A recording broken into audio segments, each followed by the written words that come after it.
Welcome to Prepper Nation. I'm John. Thank you very much for being here and doing all the YouTubey stuff, like subscribing, like shooting a thumbs up, and hitting the bell icon. Um, used to be Mr. Consistent over here, son. Used to be doing it at a certain time, 5 days a week. Can no longer pull that off, but I'm still posting content. So, in order to make sure you get a notification prior to, make sure you hit that bell icon and that you are subscribed. So, it's went from bad to worse, seemingly in the last 24 hours, and I feel really bad about this. I feel bad about always getting on here. It's always negative stuff, and so I wanna apologize in advance for that. I mean, it ain't my fault. Hopefully, y'all understand that, we live in bad times, but I just feel a little guilty sometimes getting on here and always delivering bad news, bad news, bad news. Where's the good news? That's what I'm waiting on. So, unfortunately, again, from bad to worse, we're going to be talking about three different topics in this particular video, but we got to start with the Supreme Court. They just had a Supreme Court ruling of 6-3, and they said, the White House and federal agencies can, in fact, pressure social media companies to limit and or remove misinformation. So this is problematic. All right, because again, you can't fight this in the court system's compromised. Some people say, "Oh, this will die in the courts," or "This is ridiculous. The courts will strike this down." This is the Supreme Court, the law of the land, and in 6-3, they are telling us now. Yeah, the old White House, they've been doing it for a while. They've been caught doing it, and federal agencies, yeah, they can go in like the FBI. They can pressure. I think it was Facebook last time around, or Meta, or whatever they're called, and they can take down or they can limit certain posts, which just means if you're posting something from the opposite standpoint and the government doesn't like what you are posting, they don't like that what you're broadcasting, they can now put pressure legally on social media companies to go in and either remove the post, remove your account altogether, or shadow ban you, which essentially means nobody's going to see the post at that point in time. And I'm not disillusioned. I don't think I have a big enough voice for it to matter. The government's not really like, oh my God, what is he saying today? We don't have a big enough platform here for all that. But there are a lot of conservative voices out there that do have huge platforms that are going to be affected by this moving forward. Mr. Jones tried to tell us, did he not? So this is problematic for so many different reasons. First and foremost, there are 246 million Americans estimated on social media. Most of those Americans are using social media daily. Now, it might be 5 minutes. They might be one of these vegetables that are on there 15 hours a day, son, or whatever the case may be. But people use social media. Like it is the new media format here in the United States. Mainstream media is legacy media. You know what I'm saying? Newspapers are not selling anymore. People are not really watching the nightly news anymore. They go to social media for news, commentary, blah, blah, blah. And hopefully, when they're there, they hit like and subscribe. I'm just saying. So, this is the most powerful election tool when you get right down to it. You can spend millions, millions, millions of dollars on campaigns that are going to hit radio waves, that are going to run ads on TV, things like this. A lot of people are avoiding ads now. They're paying for premium services, things like this. So they're not seeing advertisements. Um, they may see them here and there. They may hear them in the grocery store, but you're not reaching 246 million Americans through advertising campaigns, no matter what you're spending. Whereas when you go to social media, now you have access to all of these people that are looking for information, they're looking for news. So again, I think this is a powerful election tool, or in Joe Biden's case, a re-election tool. Again, don't be mad at me. Here's a question, and this is problematic, but it's a sincere question. Who defines misinformation? because this is interesting. The Supreme Court never indicated that. Who is in charge of determining what misinformation is? As I've often heard with the truth, you have the truth right here, somewhere in between this person's version and this person's version. So what they're saying, the White House and federal agencies, it's going to be this person, this side or this side, left wing or right wing. They're going to be determining what is misinformation. And again, that's very problematic. We're in an election year, huge election, which we'll get into shortly. But now the Supreme Court has okayed the White House and federal agencies to go in. Trump runs an ad, for example, or, something to that degree, and it's determined to be misinformation by the White House, by Joe Biden, the person he's running against. Now it can be removed from social media. Now 246 million Americans may not see that message. This is clearly about the election. All right, but this does long-term damage moving forward because now that the Supreme Court has set the precedent, it's going to snowball out of control, right? Do we really expect the White House and federal agencies to remain unbiased when we have clear-cut proof that they have not been unbiased in the past? This thing was in the court system because they were being all shady about it. The White House and these agencies had been suppressing information and posts and things like this, whether you agree with the post or not. That's not how freedom of speech works.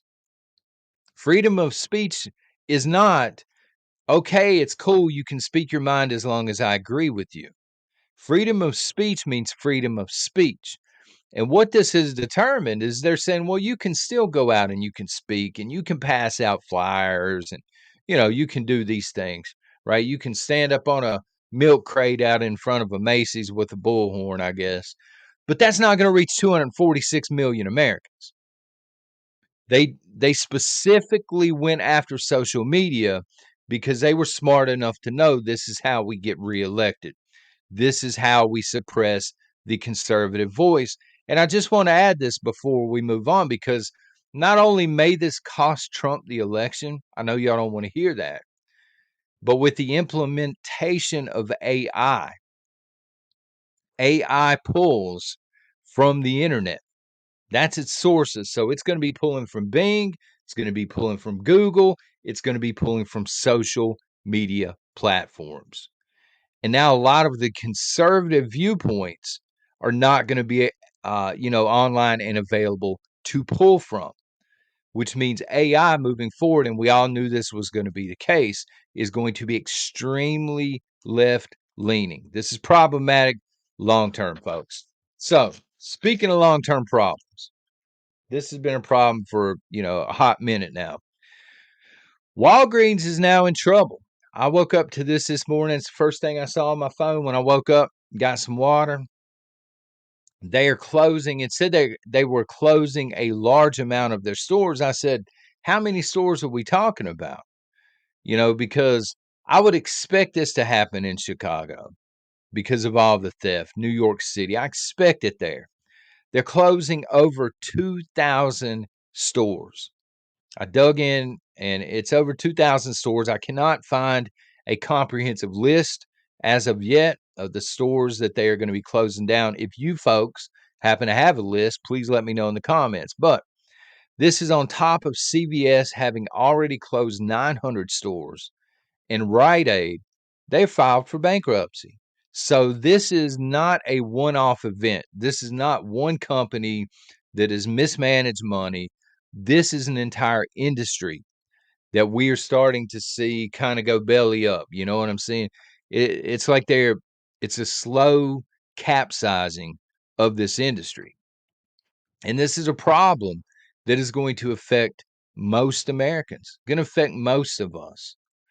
because I mean, right now in our town, we no longer have a Rite Aid. We have a CVS, we have um, a Walgreens, and we have a pharmacy at Walmart, I think.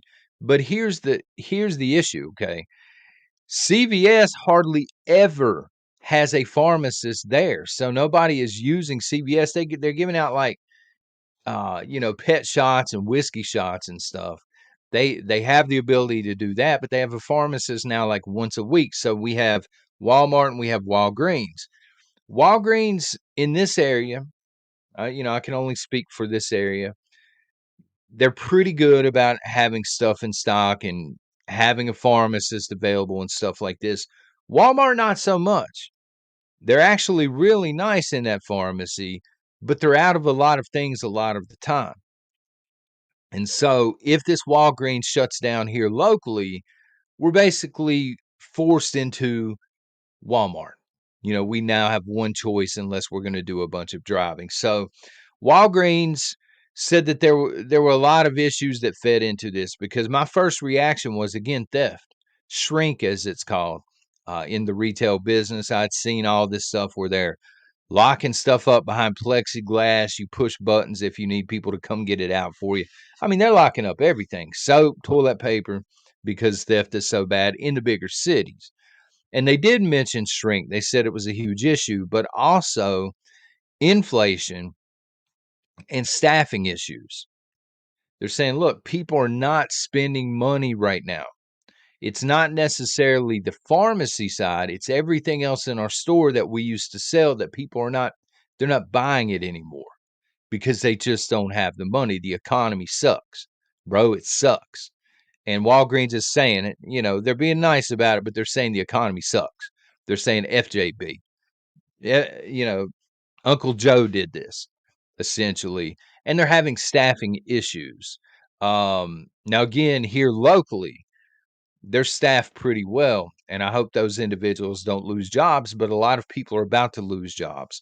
But it also means for the rest of Americans who don't work at Walgreens, you are going to be driving further for your medication. Now, people in cities have already been complaining.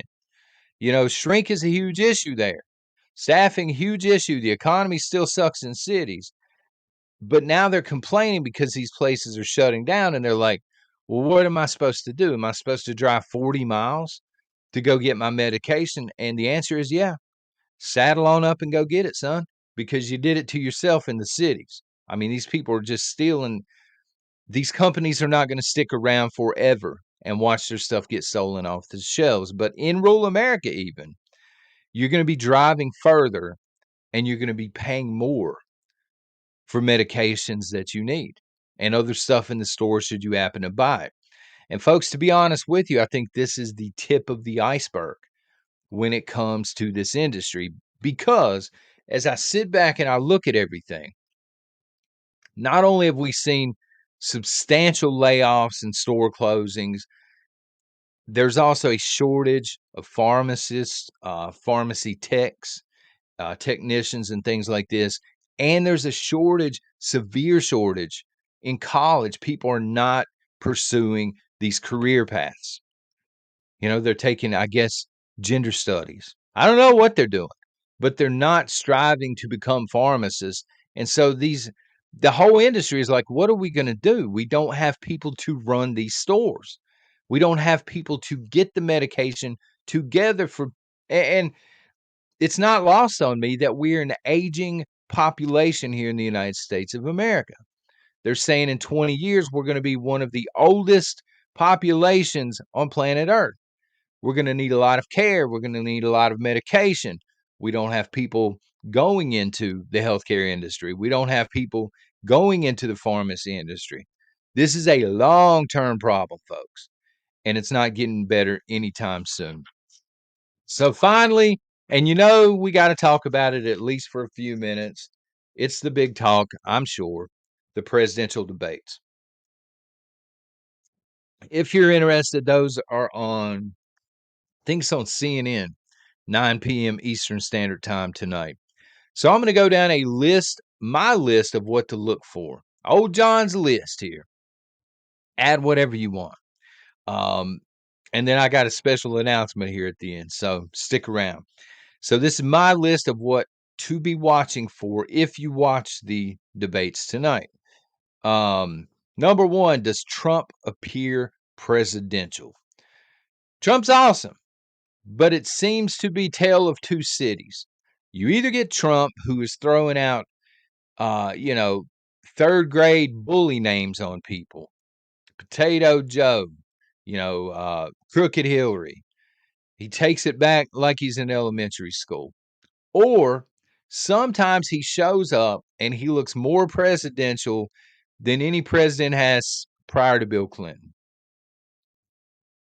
I mean, he just looks like he's the man for the job. So I'm going to be looking for that tonight. Which Donald Trump is going to show up? If he expects to pull votes from the middle, possibly even votes from the left. I know that sounds crazy, but hear me out for a second. A lot of liberals who backed Joe Biden last time may have buyer's remorse. They are going to be watching this. They're going to go into it maybe with stereotypes about Trump and not liking the man. But if he appears more presidential than Joe Biden, there's a chance some of those votes are going to float over into Trump's direction. I'm going to be looking for Joe Biden 30 minutes into this debate. I think he's going to come out strong because getting back to Walgreens for a second and all the medications out there, I think he'll do good for a little while. He'll seem coherent. About midway through this debate, we're going to start to see the real Joe Biden. We're going to start to see it kind of come apart at the seams. We're going to see the guy, that scrappy fighter from Scranton, turn into Bingo Hall Joe, who's stumbling around. And then we'll see what happens from there. But I'm keeping my eye on that. Biden, I think he's going to key in on, or his team is going to have him keying in on reproductive freedom and how he's fighting for women everywhere, except the unborn ones, apparently, and student loan debt relief. Think he's going to be keying in on that, how he's already wiped out debt for X amount of people and how he tried to do it for everybody, but these nasty Republicans stood in the way and took him to court. He's probably going to talk about green energy and stuff like this. Trump, I think he's going to, if he's smart, if his team is smart, he's going to be keying on three things: the border, inflation, and these ongoing wars. Because honestly, I think that's what most of America is really concerned with, whether they tell you that to your face or not. The little kid out here, the little 20 something filling up, charging the old Tesla and thinking I've saved the planet. Deep down inside, he's like, why did my coffee just cost $7, bro? What is going on? Why may I be getting drafted and being sent to Ukraine? What is this all about? Maybe he's a door dasher. Why are my jobs being sold by illegals? At the end of the day, these to me are the three biggest issues. Again, the border, inflation, ongoing wars. If he can stay on point and stay on those topics, I think he's going to have a stellar night. Biden will try to appear as tough as possible. I promise you. They're going to coach him up. They're going to Adderall him up. He's going to roll out of the gates like he's a young Mike Tyson. And he's going to be bringing tough talk. He's going to be pointing into the camera. He's going to be telling everybody how bad Trump is. But seriously, watch for that 30-minute hangover. He may not even make it 30 minutes, if I'm being honest. I want to see if we're going to see a debate that deals more with character attacks or actual policies and issues. Meaning, are we going to see an hour or so of them talking about real issues here in the United States of America and their policies and their stances on immigration, for example? Or are we going to see an hour plus of character attacks? Well, Trump, you've been indicted for this and this and this, and then we go to Hunter and this back and forth. That really helps nobody. I mean, it solves nothing. But we'll see. We'll see what we get into. Most of America will be watching. Promise you, most of America tonight will be watching, and it is a chance, if nothing else. This is why Kennedy is so mad. He's streaming his own debate. I think I'd seen online, but this is why Kendi is so mad. It's a chance for these two candidates, because he really wanted to be one of them too, to bring their case to the American people directly. And this is probably going to be one of the most, if not the most watched debates of all time, because people know we're in trouble. I think there were a lot of people that probably watched Clinton versus Trump and that debate, but it was more for entertainment value. This one, people really want answers. They really want to know, when are the grocery prices going down? Why can't I find this medication? This sort of thing. What are we going to do about the border? Going to be a lot of people tuning in. Um, and this is a chance again for both candidates, really just to take their message straight to the people. Tomorrow morning, special announcement. We're going to be going radioactive. Oh, yes. Backwoods and myself, we will be live, God willing, and we will be covering the aftermath of the debate, plus plenty of other things. So even if you don't watch the debate tonight, you can get the bullet points with some commentary, colorful commentary in his case, tomorrow morning. So it should be very, very interesting. I know he's going to be watching the debate.